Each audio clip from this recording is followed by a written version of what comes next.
नमस्कार, जोहार। मेरा नाम है अवंतिका और आप देख रहे the fourth pillar news. Jharkhand में फिर से एक बार भाजपा और झामुमो के बीच बहस छिड़ चुकी है। दोनों पार्टियों के बीच तकरार बढ़ती ही जा रही है। गोड्डा के सुंदर पहाड़ी क्षेत्र में फैले मलेरिया को लेकर अब राज्य में सियासत गर्म हो रही है। बीते दिनों बाबूलाल मरांडी ने बड़ा कुटलो गांव पहुंचकर पीड़ितों से मुलाकात की और राज्य सरकार की स्वास्थ्य व्यवस्था पर सवाल उठाए। इस पर बीते कल झामुमो महासचिव सह प्रवक्ता सुप्रियो भट्टाचार्य ने बाबूलाल मरांडी पर निशाना साधा और कहा कि बाबूलाल लाश की राजनीति कर रहे हैं, जिसके बाद भाजपा प्रदेश महामंत्री प्रदीप वर्मा ने भी सुप्रियो भट्टाचार्य के बातों का जवाब देते हुए राज्य सरकार पर हमला बोला। उन्होंने कहा कि हेमंत आदिवासी की बात करते हैं पर मलेरिया पीड़ित आदिवासियों को देखने तक नहीं गए हैं। सुप्रियो भट्टाचार्य ने 28 नवंबर को पार्टी कार्यालय में आयोजित पत्रकार वार्ता के दौरान बाबूलाल मरांडी द्वारा सुंदर पहाड़ी इलाके में मलेरिया फैलने पर राज्य सरकार की आलोचना करने को लेकर तीखी प्रतिक्रिया देते हुए कहा कि बाबूलाल लाश की राजनीति करने में लगे हैं। वहीं सुप्रियो ने यह भी दावा किया कि बाबूलाल अगले विधानसभा चुनाव में राजधनवार से भी चुनाव नहीं जीतेंगे। हेमंत सरकार को अपने काम को प्रमाणित करने के लिए बाबूलाल मरांडी के मुहर की जरूरत नहीं है। 2019 में जनता ने प्रमाण दे दिया और 2024 में फिर से जनता का आशीर्वाद हेमंत सरकार को मिलेगा। सुप्रियो ने बाबूलाल पर राज्य की स्थापना में चूना डालने का आरोप लगाया। उन्होंने कहा कि बाबूलाल भाजपा के चुनौती हैं, जिसमें एक तरफ कुछ रहता है और एक तरफ चूना रहता है। जिस तरह उसमें से चूना निकाल कर लगाया जाता है, वैसे ही बाबूलाल भी कर रहे हैं।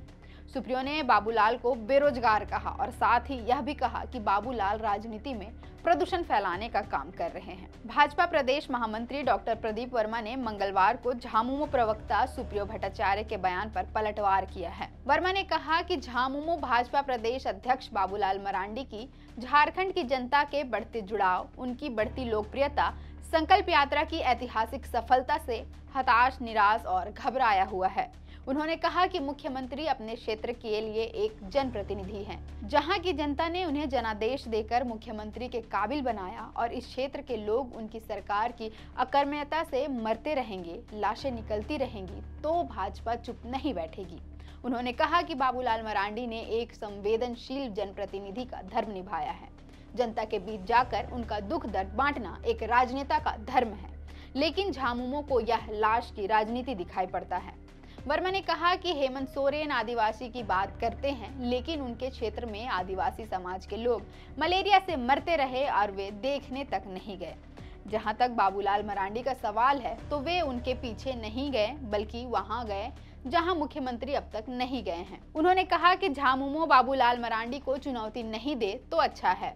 बाबूलाल ने दुमका में मुख्यमंत्री की माता और पिता दोनों को बारी बारी से हराया है। इतना ही नहीं, बाबूलाल उस रामगढ़ से भी विधायक चुने गए जो हेमंत सोरेन की खतियानी भूमि है। झामुमो अपने नेता हेमंत सोरेन को अपनी जन्मभूमि रामगढ़ से चुनाव लड़ाकर देख ले, जमानत जब्त हो जाएगी। साथ ही कहा कि भाषा की मर्यादा झामुमो ना बताए तो अच्छा है। एक मुख्यमंत्री को बार बार ठगुवर दास बोलने वाले आज भाषा की मर्यादा बता रहे हैं। एक राज्य के राज्यपाल पर असंवैधानिक अपमानजनक टिप्पणी करने वाले आज सम्मान की भाषा की उम्मीद करते हैं। झामुमो को अपने अंदर झांकना चाहिए। वहीं बाबूलाल मरांडी की राज्य सरकार पर सुंदर पहाड़ी में फैल रहे मलेरिया पर टिप्पणी के बाद बीते कल गोड्डा जिला में मलेरिया के बढ़ते प्रकोप को देखते हुए राज्य सरकार की बैठक हुई है।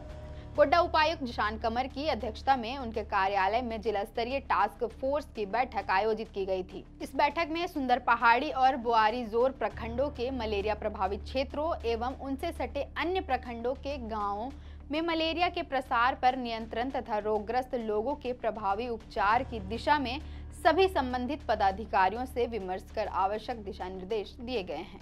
फिलहाल के लिए इतना ही। देखते रहें द फोर्थ पिलर न्यूज।